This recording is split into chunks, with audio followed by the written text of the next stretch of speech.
The heart is the greatest barometer for helping to guide you, because when it is true, you feel it in your heart, you know it. My biggest heart intention is to be able to find a space and create experience and to create content that makes people feel at one with everything and with each other, and to be able to converse with somebody that you may perceive as your opposite with an open heart and allow people to be who they are without trying to expect anything more. That's Jennifer Sodini, and this is episode 265 of Wellness Force Radio, where we discover the physical and emotional intelligence to live life well. In this special edition Friday podcast, we discuss this ever-unfolding bandwidth of consciousness and awareness and the concept of practical spirituality, why our guest chose to let go of her breast implants due to toxicity and health complications, and how she's come to co-create WITMA, Well-Being in the Modern Age. We're talking about how all of us can take our well-being in the modern age to new levels through the use of key emotional intelligence and really self-care, self-love health practices. Now, if you haven't heard of Jennifer, I'm glad you're here, because not only is she the founder of Evolve and Ascend with over 500,000 men and women interacting on Facebook every single day, but she's also an author and a public speaker. She's traveled around Egypt, Nepal, Tibet, Bhutan, some of the world's most sacred esoteric places. And also she's a lifelong student of perennial philosophy, the secret of teaching of all ages. And now she shares her knowledge through a wide variety of endeavors, including this conference series, Well-Being in the Modern Age, which she's a partner of, coming up here live in Southern California and Los Angeles on April 20th. Now, if it's your first time tuning in to Wellness Force, welcome, my friend. We're glad you're here. If you've been a longtime listener, then you know we always explore this deeply nuanced and honestly fun intersection of physical and emotional intelligence. So at the end of the day, you can get the tools and the intelligence to live your life well. That's why we're here.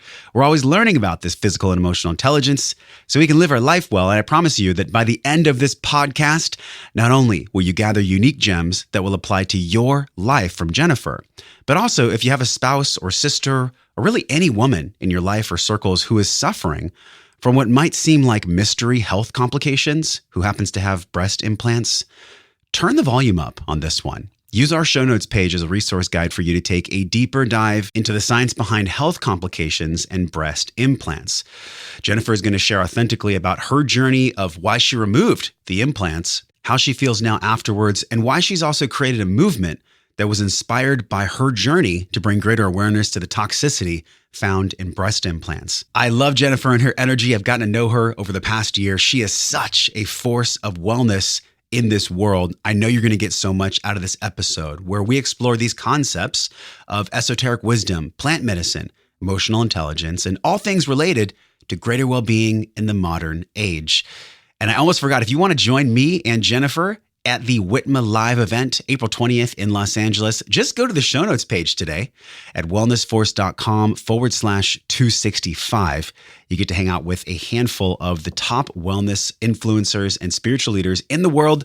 So if you're planning on being in Southern California on April 20th, go over to wellnessforce.com/265 and sign up for the WITMA Live event. Now, let's take a deep breath. If you came out to the Wellness Force Soma Breathwork event, 50 plus men and women, wellness warriors, breathing in love, breathing out fear. I loved that you were part of the event. Huge thank you to every single person that showed up to Eve Encinitas for our Breathwork event. We will be doing another one this year. You can mark my words. Make sure you're signed up to be a Wellness Warrior VIP. Just go to wellnessforce.com/VIP. That's a very important person. That's what you are. You care enough to listen to the show, so you are a Wellness Warrior VIP. Just head over to wellnessforce.com/VIP, and you can start messaging me directly and our team on Facebook Messenger. Okay, now we're dropping in with the one, the only, Jennifer Sodini. Jennifer, welcome to Wellness Force. Thank you so much for having me, Josh. You know what? I feel like you're having me. We are sharing this energetic vortex. It's been a year since we connected. There's so much to explore, Jennifer, in this conversation, from you letting go of these implants to also this evolving and ascending concept. And we're also going to talk about your grandmother and her influence on you. But I want to start with this. I just got back from Rhythmia. You've been to Rhythmia. You've been a speaker at Rhythmia. How do you see Rhythmia in plant medicine in this current paradigm, this human life? Let's start the show with that step. Well, that's a great way to start.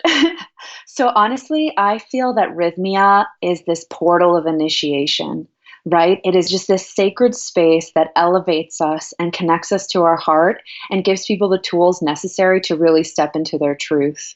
I mean, and speaking of the vortex, I mean, it really feels like there's some energy vortex happening even with Yeah. where the land is. Yep. Um, but even since Rhythmia came into my life, the up leveling that has come from that connection is exponential. You know, that's the theme that came up for me was this honoring the divine feminine, you know, this true goddess in all women, whether they bear children or not, this divine energy. And I couldn't help but realize that we've lost our focus and our just really honoring and acknowledgement of sacredness. And it's on the resurgence, Jennifer. Like you and I are part of this conscious media revolution where we're really seeing this conversation happen about divine feminine. How do you see this divine feminine from where you stand, and tell people about Evolve and Ascend? So, in many ways, beyond it being a revolution, it feels like a renaissance of sorts Ah, yeah. because this new shift in consciousness is really finding its way through art and media and what people are talking about and how people are shifting from the way that they do business. You know, it's become less this like people within our sphere and echoing out. It's less about capitalism, it's more about collaboration. And I think that that's what goes back to the divine feminine as a part of consciousness. So, my perspective on it, too, may be a little unorthodox because I look at the divine feminine as the right hemisphere of the brain. You know, the right side of the brain controls the left side of the body. This is the more creative, intuitive, nonlinear time, mystical, magical part of our world that a lot of people have lost touch with. And it's a matter of like reactivating that side of ourselves and finding balance. So even with Evolve and Ascend, you know, when I started it, my whole like tagline for it was where the Library of Alexandria meets Andy Warhol's factory. Because esoteric wisdom can be so dense, so left brain, so masculine. But art is this vehicle that helps us understand the esoteric. So marrying both worlds really helps me get the message across of like these mystical realities and kind of more like I said, left brain Yes, thoughts. So. yes. And it's 2013 when you started this. And for people that don't know, this is where ancient wisdom and new ideas converge. This is what comes together, this evolving and ascending concept. Like, do you remember where you were when it came through? Were you having a coffee? Were you walking? Like, how did you come up with the name Evolve and Ascend? What does that actually mean?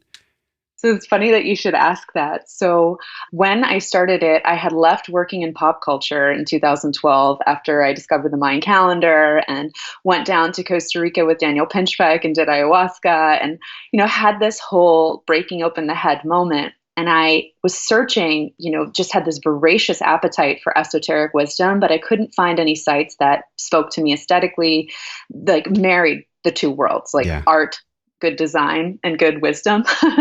So I was like, I'm gonna take what I learned working in media and I'm gonna start a site. And I had no idea what to call it, funny enough. So in 2007, a year after my dad had passed away, a word that really helped me get through that time was evolve. So I got that tattooed on my left wrist. Then in 2012, when I was going through kind of my whole like earth shattering, breaking open the head experience, I got Ascend tattooed on my right wrist. Basically after December 21st, 2012, thinking the world was going to end. It didn't. It just, Yes. the veil was lifted. So when I thought of the name of the site, I literally was thinking, and then looked down at my wrists and I was like, oh my God, this is perfect. It's on your body. The message was written on your body. I want to go back too, because you said breaking open the head moment. Like a lot of people in 2012 were freaking out. They're like, oh, the world's going to end. The Mayans said the world's going to end. It's so fascinating though, because the world wasn't going to end. It was just the old way of thinking was going to end. This veil was being pierced, and really that veil was consciousness, right? Can you talk a little bit about that? It's such a fascinating topic. Absolutely. And it really was. So apocalypse really means revelation of truth, right? So that's what it was. It was revealing that we've kind of been sold a lie and the typical paradigm that we're living in is toxic. And so much information started coming to the forefront where people began to wake up and realize this is not what life is supposed to be. There's so much more to that. So I was one of those where because I was working in pop culture. I found the Mayan calendar when I was researching viral content. And that's what led me down the rabbit hole. And I got scared. I'm like, oh my God, what it might be the end of the world. What's happening? But then afterwards, in hindsight, it was an end of a paradigm and the beginning of something new. What was the paradigm that we let go of? I think it was more the paradigm of like capitalist society, like pinning people against each other, like just the being fed the illusions of media. Yeah. I always think back to that time and, that movie, They Live, and everything's like, consume, obey, I've seen that in Times Square where it's like the monkey face, obey. There's even a clothing line around it. Exactly. And I think now people are gaining a new type of media literacy, even where like, the fake news thing or whatever else, we can see what like we're being advertised to and how like nefarious that could be and taking our lives into our own hands. Yes. And it's a skill set that we grow, right? This attunement to awareness. It's almost like, on a guitar, we tune the strings. I feel like in 2012, we just got really tuned in. We all kind of dropped in together. But this is a skill set that we grow over time, Jennifer. And this is what you really stand for at Evolve and Ascend is the ever unfolding, really, this ever unfolding bandwidth of consciousness and awareness. But this is not something that people are born with. Like some people develop this more than others. Your grandma was such a deep influence on you. I remember we were in a conversation and she came through and she's actually the one that put you on somewhat of a spiritual path. Like, what's your connection to your grandma? What did she teach you? Well, she really was ahead of her time. So, growing up, I spent a lot of time with her, and she was such a radical free thinker. She was vehemently against the Catholic Church. And when I was young, probably even too young, she's like, they're corrupt, they're molesting children, they're taking money. It's all a big like racket. Grandma was smart. You have to, yeah. Yeah. But she was really such a free thinker, and that being boxed into a belief system for her was like the antithesis of anything that she wanted to follow. She was really into the occult, but more like, I'd say, my grandmother taught me light even through her darkness, because she was really connected to like Aleister Crowley and witchcraft and demonology and just kind of like the denser realms. But it was like an initiation for me to understand, because it's like once you can see, it's almost like having this Rosetta Stone for every esoteric philosopher, every pathway. And she really opened that up to me, and at a very, very young age. I love the way that you decipher this information and decode it for people, not only with your deck, you have a card deck that we'll talk about, but you really, I get this sense, Jennifer, that you stand for this practical spirituality. And the world needs us right now, because so many people who need the most help are turned off by some of the nomenclature that we hear in the spiritual world.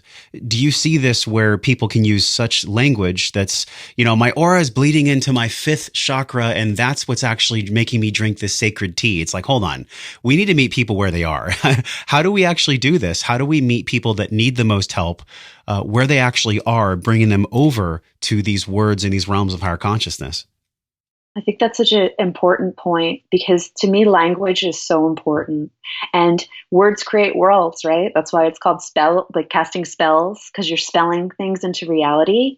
But when you use airy fairy language or things that are just like, high vibrational quantum nonsense, yes, you turn off people. So you have to learn to, like you said, meet people where they're at, and to demystify the mysticism, because this is just like science is catching up with what the ancients knew, So if you can find ways to transform that into not being so intangible or unrelatable, it's so important. And for me, I've been in this space for the last 6 years. I've seen a lot that is really kind of disheartening and just a big turnoff, because it's just becomes then a personality mask that's also then become used to fuel capitalism, which is the very thing that we're trying to get away from. So it's like, now I'm woke, now I'm a shaman, now I'm this, and hold space for me I'm going to charge you $444 a month to talk to me once on the phone each month, and I'll align your chakras. To me, that doesn't resonate, because I don't really feel like it's useful. So it's a matter of like, what's useful, and how can you articulate that usefulness in a way that You could explain it to a 5-year-old or a 50-year-old Republican, you know? Oh, I love the way you said that. I've always felt this way. If I have to say too many words to explain something, I don't have mastery over it yet. If I have to Exactly. explain something in this grandiose fashion, it's not true. I'm not embodying it yet. In this embodiment of this conscious media, what do you stand for now? I mean, I know it's evolved, Jennifer. I know it's evolved since you started. So today, here in 2019, how do you see your role in conscious media? Like, what does that mean to you? So, one of the greatest pieces of advice I received was from a dear friend of mine who since passed. He was a 33rd degree Freemason and studied esoteric wisdom for a really long time. And we talked about kind of what I dreamed of the future. And this little piece of wisdom he offered was, you have to learn how to teach, not talking. And it's a very Zen concept. So it's like, how do you teach without having to be like just this loud voice? So for me, where I've segued into and everything that I want to touch, create, and do is to find embodiment and to also like just dissolve the lens of separateness. Yeah. I think, there's so much about this divide and conquer mentality and the us versus them. And even within the conscious space, you have the witches, you have the shaman, you have people, but there's not a place where everybody can meet all at one. And my biggest heart intention is to be able to find a space and create experience and to create content that makes people feel at one with everything and with each other, and to be able to converse with somebody that you may perceive as your opposite with an open heart and allow like people to be who they are without trying to expect anything more. Does that make sense? It makes crystal clear sense. I'm smiling because I have this understanding of what you do from where I sit and from my world in Wellness Force. But for people that don't know, you have WITMA Live, which is an event coming up. This is actually a place where what you just said is taking place. Tell us about WITMA. So WITMA stands for Wellbeing in the Modern Age, and I recently became a partner over the summer, but I started out at the first event, my partner, Anna Lungard, I was asked to be a panelist. So then from being a panelist, I was asked to be a moderator, and then at our last one in LA, Anna and I took a meeting and just were like, let's align and join forces and really make this thing huge. So our first event together with us as partners was in New York this past October. And it was just so inspiring. So, the panel that I had hosted, I was able to have my dear friend Nitin Ron, who is a neonatologist baby doctor who climbs the mountains in the Himalayas, talking about mysticism on the same panel with the incredible Valeria Ruelas. She's on Instagram as the Mexican witch, and she's just this like ball of fire, bright heart. But like a witch and a doctor can meet in the middle, and find like just love for each other. Yes, So, I love it. I love this convergence too. What does WITMA actually stand for, the initials? well-being in the modern age. Well, you're on the perfect show. This is Wellness Force. Yes. Like we believe what you believe, Jennifer. And you were going to say something else too. I cut you off. Oh, sorry. So just kind of piggybacking off of what had happened in September, what we have been curating for our event in April, which I'm so excited that you're going to be at, was that same dynamic in the panel. So we're doing this really potent panel on identity politics because I feel like it's a conversation that really, really needs to be had. But within our panel, we have Reverend Michael Beckwith, and then we have Buck Angel. Then we have Rotana, who is this beautiful Muslim performance artist, and it's being moderated by the incredible Ben Decker, who grew up Mormon, but is the gay man that teaches meditation and studied under Dolores Cannon. So it's like the fact that all of these incredible voices can talk and meet, it just makes me feel so good and inspired for a future that, potentially could exist. It's crazy. Like the word diversity came up for me. Like this is richly diverse. And then I also know that my observer's looking at it and it's like, well, we're all the same anyways. We just have this physical form that looks different. And that's what we're showcasing at your event. And this concept of well-being, do you think that right now, especially, the reason why spirituality is a higher conversation, a more frequent conversation, is because that we're experiencing kind of a sickness? There's a collective sickness that we're healing from, and spirituality is the way towards true well-being and wellness.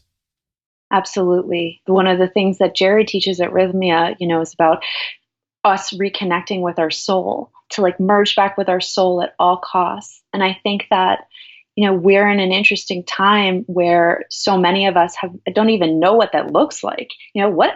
I have a soul. I'm a spiritual being. What does that mean? Mm-hmm. And, just finding that unification is so important, because I think it makes people realize like, oh my gosh, I'm so much bigger and important and powerful than I've ever realized. Yeah, but we're taught the opposite. Since birth, especially, ages 0 through 7, we are taught by our parents' example, which is taught by their parents' example, that it's not okay to be outwardly loving towards yourself. You need to be humble. Most religions, they teach, be humble, bow before God, make sure that you're cowering into yourself. We're in a new age, though, where people can actually speak about self-love from a place of truly embodying that love without the presence of cockiness, without the presence of arrogance. Do you see this unfolding in your circles, this type of conversation? Totally. Yesterday, this really wonderful woman, I wish I could remember her handle offhand. She made this profound tweet saying that don't get so lost in the self-love agenda that you cut off all that doesn't serve you without learning conflict resolution. So you wake up 50 and alone. I'm like, wow. Yeah, ain't that the truth? Yes. Yeah. It's about finding balance. Love yourself and love others, because they're just a reflection of you. There's no separate. I love that you said this skill set of conflict resolution. You posted something on your personal page. We'll link this in the show notes. You said, a friend of mine once told me the fastest way to win an argument is to admit you're wrong. And there's this beautiful kind of montage of I am forgiving that you had. This concept of forgiveness. Let's talk about how this plays into the conversation of healing for the collective. The skill set of forgiveness, Jennifer. Can you expound upon this skill set? Absolutely. So that piece of advice was actually given to me from the same friend that told me to teach, not talking. He was just incredible. Everything that I try to speak on comes from my own direct experience, right? You don't want to go to a personal trainer that doesn't go to the gym. You're not going to go to a doctor that hasn't completed their time in medical school. So, somebody who's doing this philosophical exploration of life, everything I'm trying to talk about is from my own direct experience. And forgiveness has been one of the most profound lessons I've learned, I think, throughout this entire journey. And, so last year, 2018, was just a crazy, crazy year. Goodbye, 2018. I feel the same way. Yeah. I'm so happy with 2019, 2018. Bye-bye. Yeah, exactly. But it started off crazy. It's that's when I got the publishing deal for a mentee. But then I had a falling out with two of my best friends. It was so painful and almost like spiritual mean girls, where I was just oh, this hurts so bad. And I spent so much time being why? How do I move forward from this? Feeling anger, feeling resentment, just feeling all of these things. But it wasn't until I forgave them. It helped me forgive myself. And forgiveness is just this alchemical gold that no matter what you're dealt with in life, it could be the worst thing. You could deal with so many traumas and hold on to that trauma. But if you can find a way to transform it through the heart and forgive, it's just so empowering.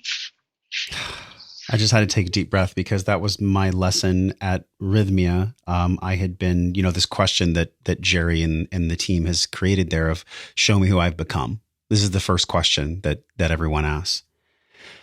And I had become this angry, petulant child who at 38 years old was holding on to this ember of resentment towards things that had happened when I was 17. And I'm going to be doing a full podcast on this later, but it was so freeing. And I cried and I threw up and I cried and I threw up and then I laughed and then I laughed at the end of it. And really I understood really the forgiveness mindset, the forgiveness skill set is something that has to be experienced. I can't read that shit in a book.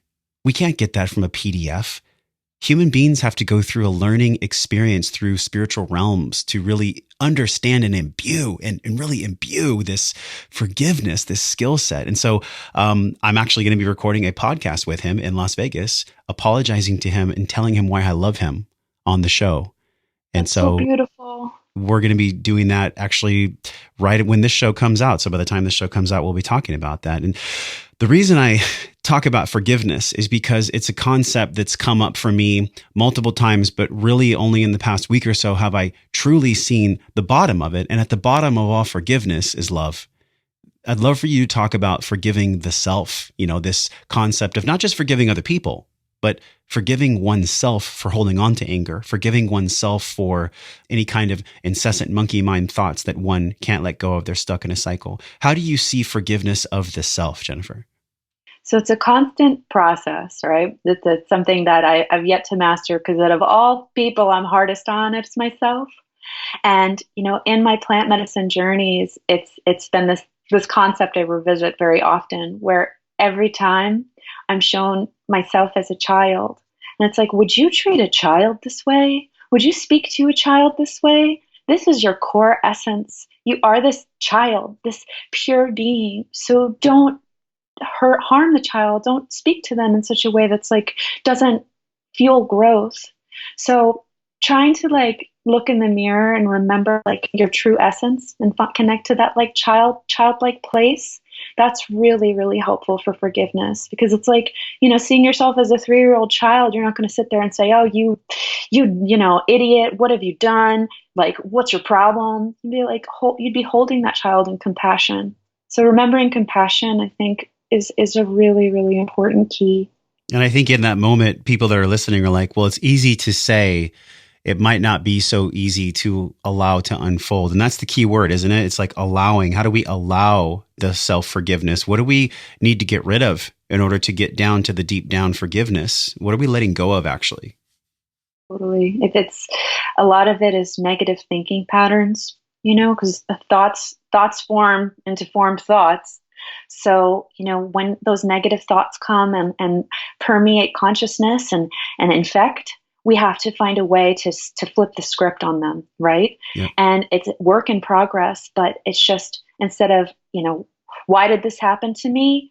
Or what can I learn from what has happened? It's a practice in mindfulness, but it really does help. I want to go back a little bit. I was listening to a show that I had such a fun time listening to. I believe it was the Third Eye Drop show. If not, please correct me. But you talked about your first eye ceremony. You went to the rainforest with a hot pink suitcase.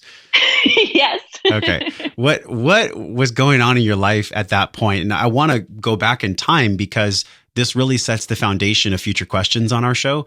Where were you at that time in your life? Why did you bring a hot pink suitcase to the rainforest? Well, I think this is the important part of just being radically authentic in my journey, is that I am not an ascended master. I have fallen awake instead of just all of a sudden born bodhisattva, enlightened being. It's been a process. So at that time, well, I've always been hyper intuitive and connected to these spiritual realms because of my grandmother. I closeted it because at that point it wasn't in vogue.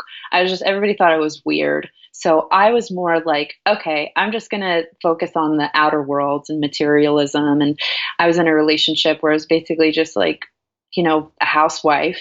And it was just what clothes can I wear and what makeup can I wear to make myself look better and more presentable to the world. So, I was kind of like Private Benjamin, if you remember that movie with Goldie Hawn, where she's showing up to the military with Louis Vuitton bags. Mm-hmm, mm-hmm. And there I was with my hot pink leopard suitcase that just, ready to go into the jungle. But yeah, it was the perfect little metaphor for where I was at that point. Why did you even go there in the first place? I mean, what took you to the jungle? Now it seems like that's a conversation so many people are having, but back then, that wasn't necessarily the highest conversation in coffee shops. No. So part of my Mayan calendar rabbit hole led me to Daniel Pinchbeck's work. And around that time, he had a documentary out called 2012 Time for Change, which really helped me kind of shift my focus from, the world's going to end, to the paradigm shifting kind of mindset. So I found Daniel's work, felt immediately connected to him. And then when they talked about ayahuasca in the documentary, it sparked something in me, because I had actually heard of ayahuasca years prior, because someone that I had went to high school with got into a snowboarding accident and she broke her neck. and was paralyzed from the neck down, told that she'd never walk again and would be bedridden for the rest of her life. And not wanting to take no for an answer, somehow she discovered this community in Peru that was doing experimental chiropractic with plant medicine. And after hundreds of ceremonies, she can now walk with a walker and type. And I remember years ago reading this award-winning essay she did about the nerve to breathe and reconnecting with her nervous system and all of this happening through plant medicine. So then hearing it in the documentary and feeling where I was in that time, I felt like emotionally and spiritually paralyzed. Because I'm like, I'd written about this before. The best way to sum up where I was at that point was I felt like a firefly trapped in a mason jar with no holes to breathe. I just felt suffocated. So I'm like, there has to be a reason this weird word is coming into my life. Why am I being drawn to Daniel? Why did I find this? I was like, you know what? I'm going to just go and do this. And I don't know what I'm getting into, but I need to do it. And I'm just going to follow my gut instinct. So this is literally all synchronicity and just following what my heart was telling me to do.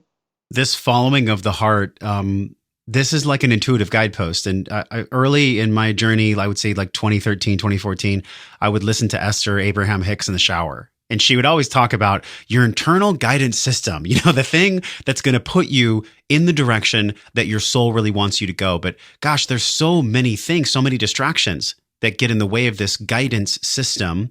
How do you lead your life so that you don't have blockages to that internal guidance system? In other words, what do you move out of the way so your guidance system runs true?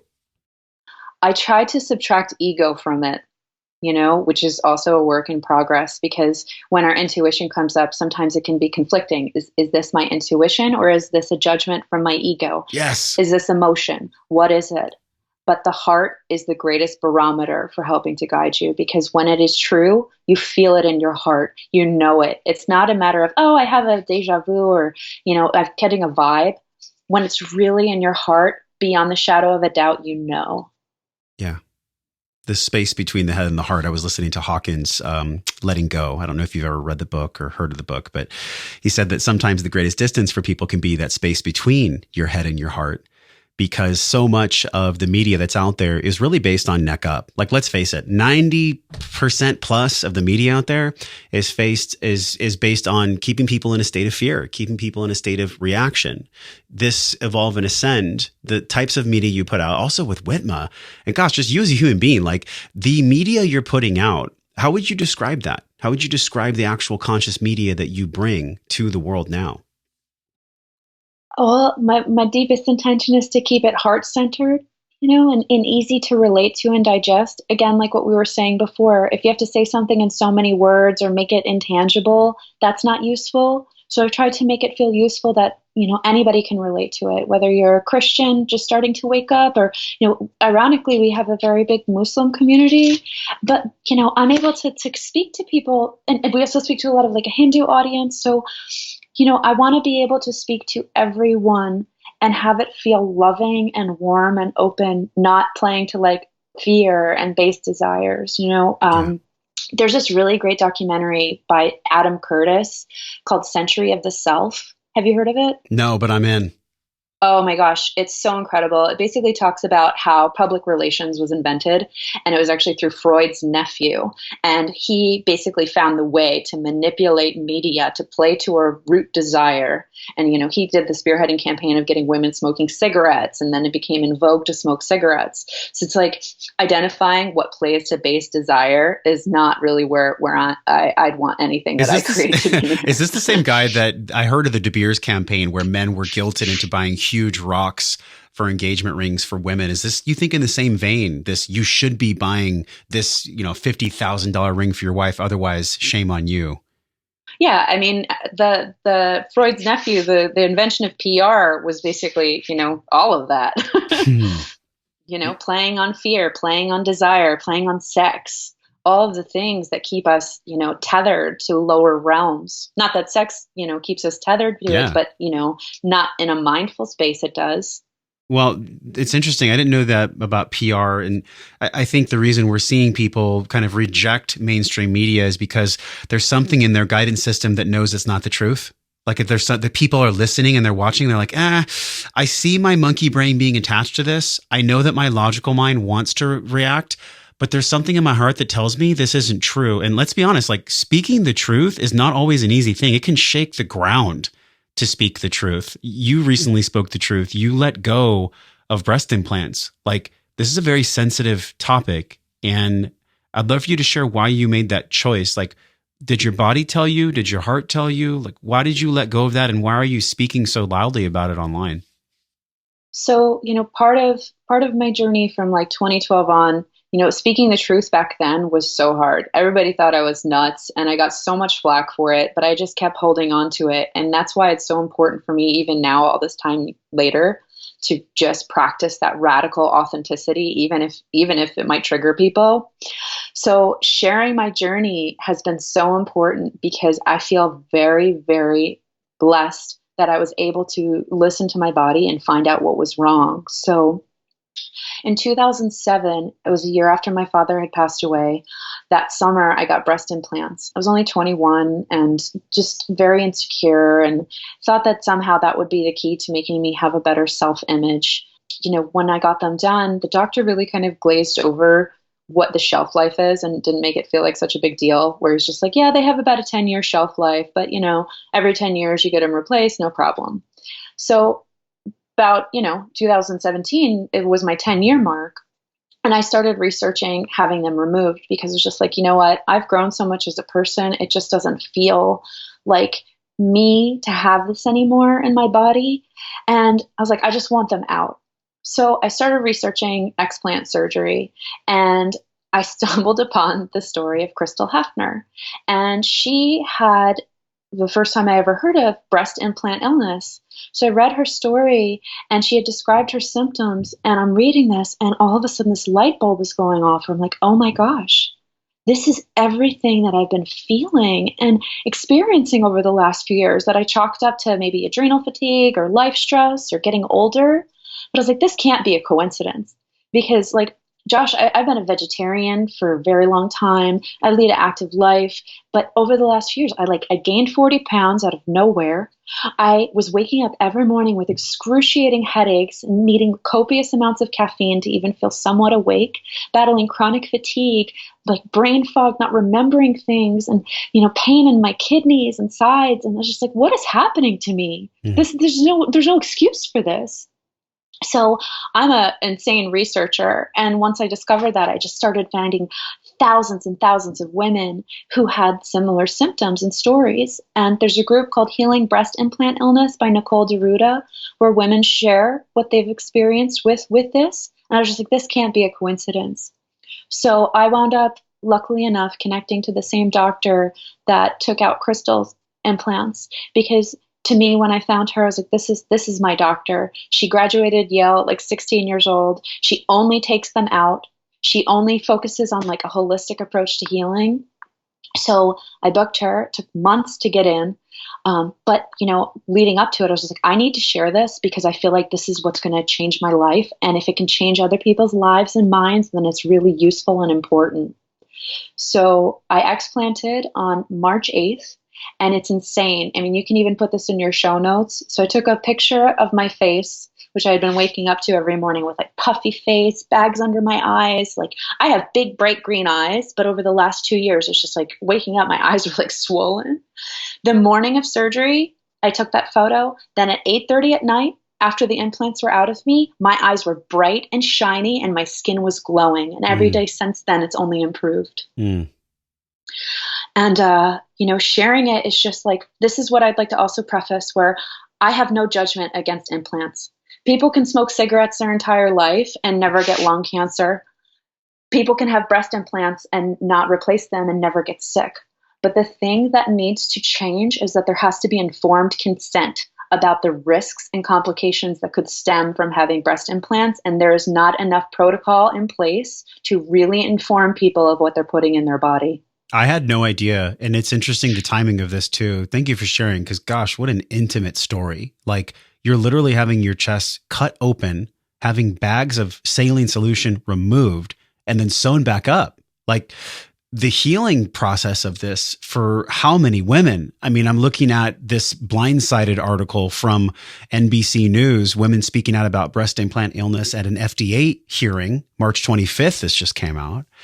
And there's really no long-term studies on this. Like you're saying, can we just educate people? I mean, gosh, this whole discovering process of intelligence, Jennifer, intelligence, it's not just gathering information. Like true intelligence is applying and embodying that information. Thank you for embodying this lesson, because really what this is going to be is this is going to be for women that are experiencing symptoms like you did to take a deep breath and turn in a different direction. So thank you so much for what you're doing.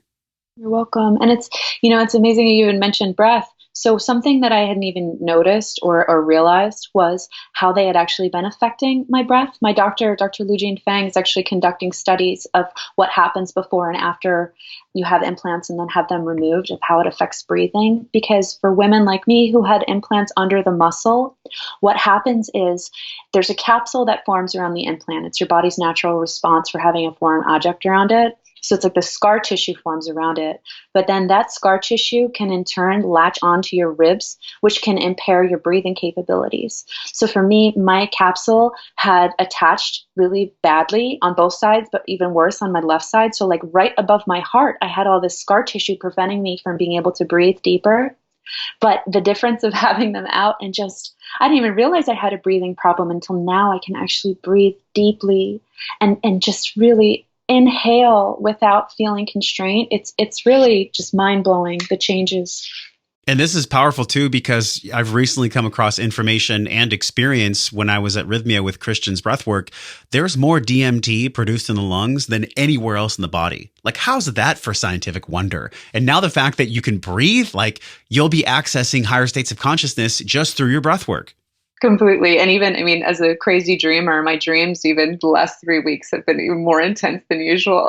Oh my gosh. I feel like our life, we come into this world and all we're doing is we're in this process of remembering who we are and letting go of the things that are blocking our light and how we actually get to be in this world. Completely. It's a progression through unlearning. That's the perfect way to sum it up. The interesting point that I think we're at in this conversation is why you actually got them in the first place. Like, why do women get the breast implants? Is it something, what do you think that really is? So looking back to that time too, and again, like I am not an ascended master. I am a human being who's figuring it out, falling awake, At that time, losing my father and looking to some of the male role models in my life, they were always with women with big breasts and, fake breasts. And I just had this idea of what a perfect woman's supposed to look like. Unfortunately, I was never really encouraged by the male figures in my family to be what I am. It was more like, you're going to find a rich husband one day and you're high maintenance and you just need somebody to take care of you. So it was like I had this toxic programming that somehow that would make me more desirable and valuable, and that I had to put something foreign in me to not be what I actually was. So I look back to that little girl and I just want to hug her because she was just so lost. And, it's sad what toxic programming can do to your organic mindset. Yeah. Thank you for sharing that, because I don't know what it's like to be a woman. And I remember I actually sent this episode to you, and it was about Paul Chek interviewing one of his students about her journey of letting go of her breast implants. And he said that one of his ex-wives complained to him and said, well, look, would you want to have your penis on your neck? Because basically what happens is when women bear children and age process goes, that area, gravity takes over. And so it was such an interesting way to understand it. It's like, I kind of get it, why women would want to get them. I also respect that they don't. And there's just not a clear answer for this. I think it really depends on the human being themselves and really the intention, Jennifer. Don't you think the intention behind getting them or not, combined with, I don't know if it's possible, is there organic alternatives? I'm not sure about that. But is it possible for women to have these implants and lead a healthy life? Well, the thing is, so intention is everything, right? So I don't have kids. I don't know what it's like to breastfeed and to have my body go through those kind of changes.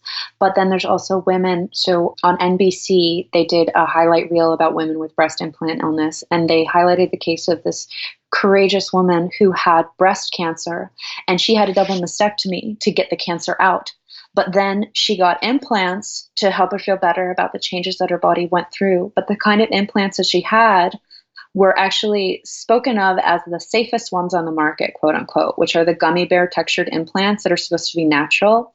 But they cause this rare form of cancer that it's not a matter of if you get it, it's a matter of when you get it. So the way she spoke on it, she's like, well, I got my breast removed to get the cancer out, and then I just put cancer right back in.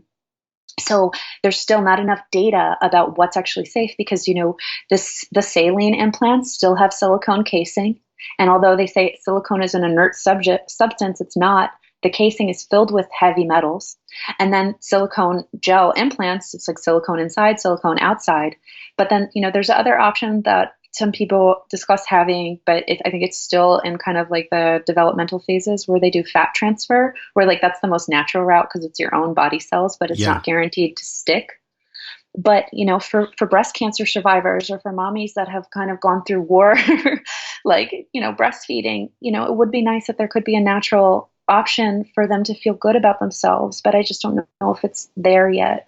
Oh, we live in very powerful times, don't we? Where we can have this kind of conversation. Like this would have not happened 10 years ago. And going back to that initial question, though, do you think that there will ever be an organic alternative to women having these breast implants? Like you said, you're a researcher, so I'm just curious, have you found anything?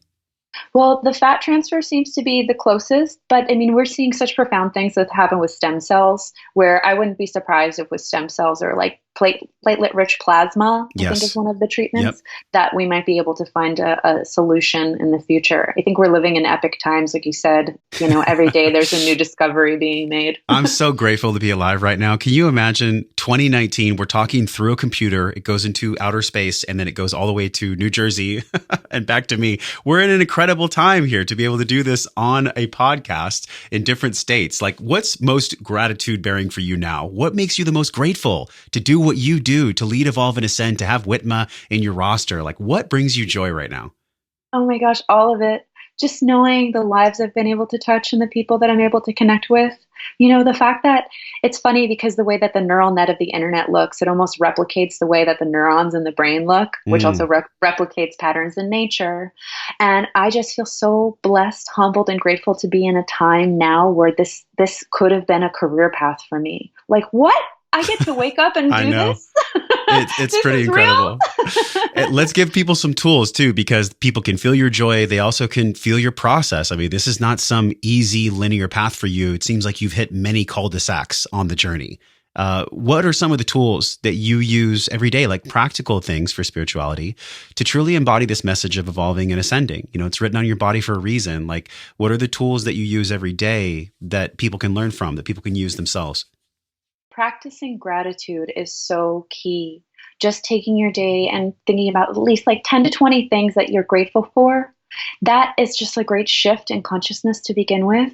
And practicing self-inquiry. So for me, like oracle cards and the tarot are a great practice of self-inquiry because it's not so much about divining the future. It's about connecting to what your thought patterns are echoing out into the universe.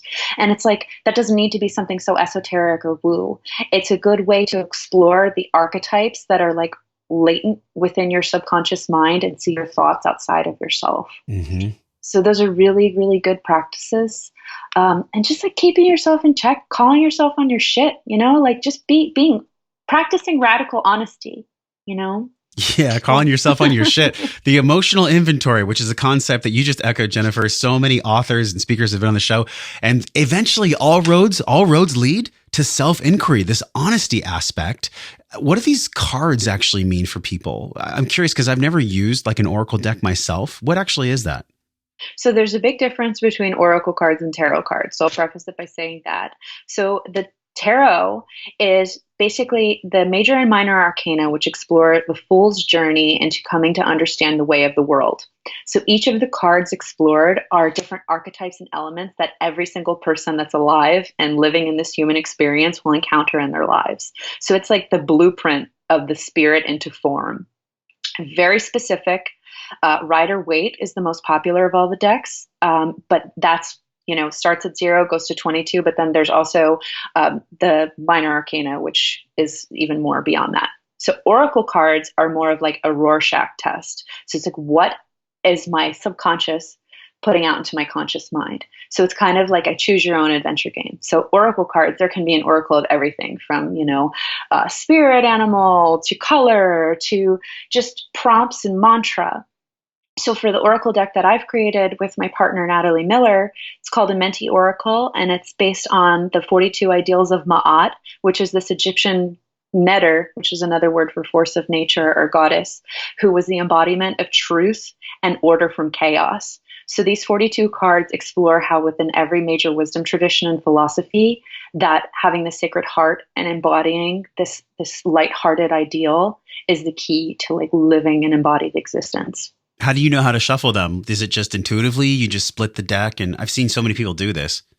Yeah, so it's very intuitive. I like to have people kind of really connect to the cards in the way that feels best to them. So it's like whether you have a number, I have a number that I've been doing since I was 8 years old, which is 23. So I shuffle the cards 23 times. I will either cut them again for myself, or if I'm reading somebody else, I'll ask somebody else to cut them.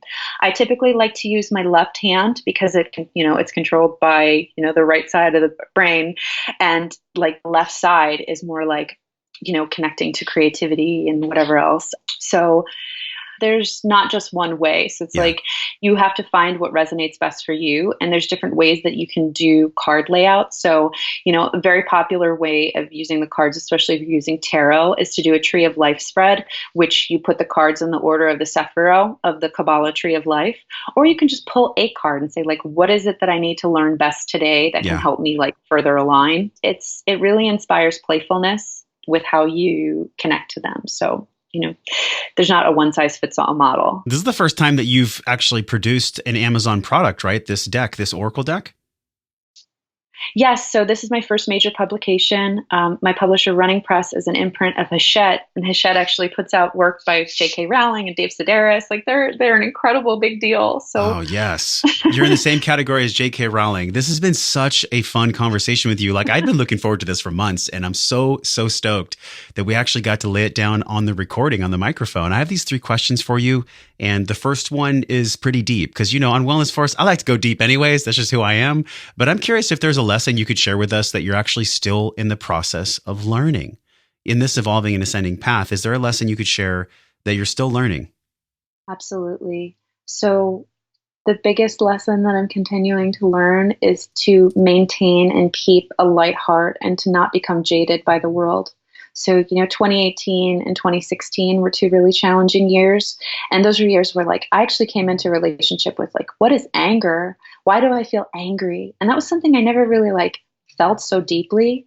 So remembering the sacred heart in times of anger or adversity is so important. It's my first tattoo that I ever got is the Sanskrit translation of fearlessness, which means to approach life with an open heart and to stay strong in the face of adversity. So I think that's the ongoing lesson I'm really trying to connect to the best of my ability. How would you define faith? Faith, it's a trust fall. It's really just having a deep connection to trust and knowing that no matter how the myth or story of your life may unfold, that there is all a divinity in the pattern, and really just trusting that even in the moments of darkness, it's there to show you light. What would be your definition of modern day wellness? We're going to be hanging out together April 20th in Los Angeles. We're going to have anyone that's listening, come join us, please. It's whitmalive.com. You can get tickets there. But looking at this concept of well-being, how would you define wellness, Jennifer? What's your definition of wellness? Well, to me, wellness is, again, it's not a one size fits all type of thing. But I think at the core of it is happiness. Feeling happy, feeling aligned, and feeling in flow. being able to walk through life on the path of least resistance and just feeling and aligning with our highest, best version of ourselves. And it doesn't have to be so challenging. We can use tools and community and support and events to give us more breath and guide us along the way. Thank you so much for sharing on Wellness Force. Deep bow to you and the work that you're doing in the world, this intersection that you walk in. It's not for everyone, but it is for the people that feel called. So if you're listening, you feel good in your body, use that as a guidepost. Join us on April 20th. It's just in a couple weeks. Jennifer, thank you so much for coming on the show. Thank you so much for having me. This has been wonderful.